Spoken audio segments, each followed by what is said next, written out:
Well, by 2020, you're making 1.5 million a month. Yeah, I was. That was my highlight year. That has been and still is my greatest year in business. Well, you also got to understand that this was COVID. Yep.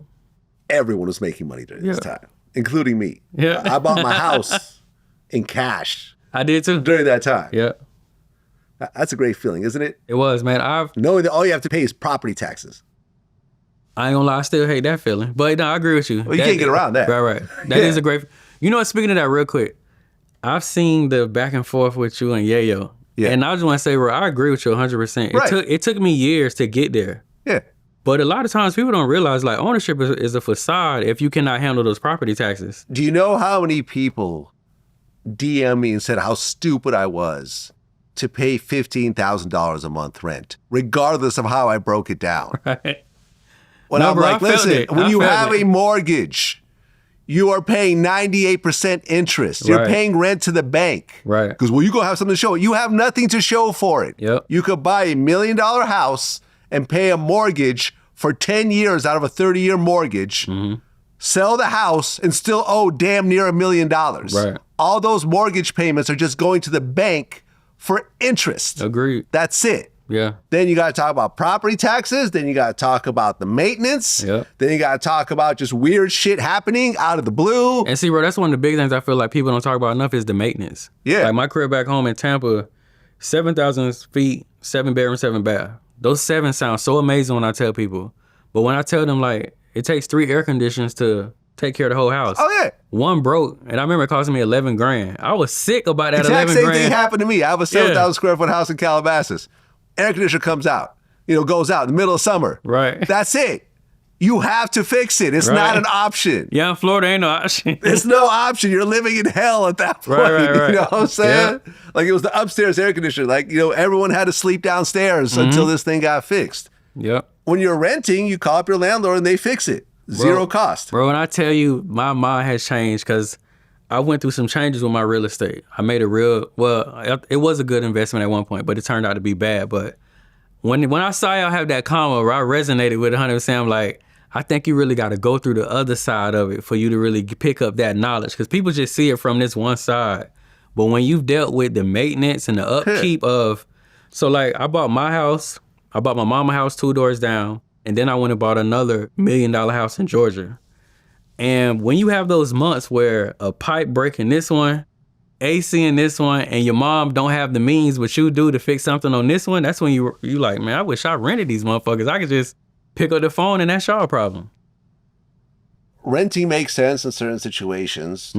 Owning makes sense in certain situations. I hate when people say, well, you got to buy property because they're not making any more land. Right. Well, they're also not making any more water, but water is not necessarily a great investment. Right. You see what I'm saying? Yep. Like I hate these little catchphrases that get stuck in people's minds that automatically make them think. And listen, I almost feel like owning a home as the American dream was a hustle that the banks put together because the way that these loans are structured are predatory in a way. I mean, think about it. You could have a house, you could have a mortgage you pay off for 25 years. You stop making payments, the bank will take your house and not pay you back any of the money you've already paid over those 25 years and then sell your house and keep the profits. Now, if you have the money to buy a house in cash, I would say to do it. Right. But that's a luxury. Absolutely. Like all the money I've really made really has been off of property. Right. I've always bought property because I wanted to own a house at various times, but I don't really consider them investments. And if you look at, for example, my interviews with Grant Cardone, who's a billionaire, he said a single family home is a bad investment. You should rent.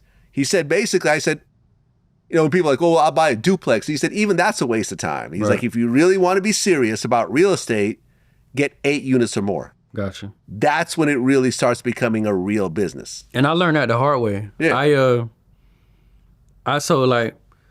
I went back, great-grandma's house I bought. It's in a historic part of Tampa called Ybor City. My grandma, under her, I bought her home. I bought the home I was raised in with my dad, and then I bought my $1 million home. And I'm buying all these things cash. So I spent $1 million in a day on my house, like $980 on mom's. And I remember my dad calling one day, and he was like, hey, the air conditioner at one of the houses broke. And I'm like, all right. And he was like, son, why you not renting these houses? And I was like, Dad, this is where I grew up. I don't want to rent them. And he was like, listen, all that sentimental shit you got going on with these houses, son, you gonna go broke. Cause you got 7 different properties right now. You gotta go cut the grass, or you finna get fines from the city. So he was like, you could ignore it, but the fines will find you.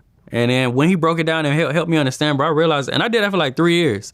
And I realized, like, I got emotional attachments. I'm like, there's grandma's house. And he was like, man, you better sell that motherfucker or rent it. Do something with it. But right now, like, what you thinking is a asset are gonna turn into liabilities in the next coming months. Cause you're gonna have 7 bills from 7 different homes. No, I agree, man. I feel like whenever I push this narrative, people think I'm racist. Like, people think I'm trying to get black people to keep renting forever and just all this, like, dumb shit. And I'm just like I rented for years until it made sense to buy a home. For most people, I think you're better off renting. I agree. For most people. Yeah. Until you hit... And it also depends. Certain areas, it is cheaper to buy. It also depends on the interest rates. It depends on how much you're going to put down and so forth.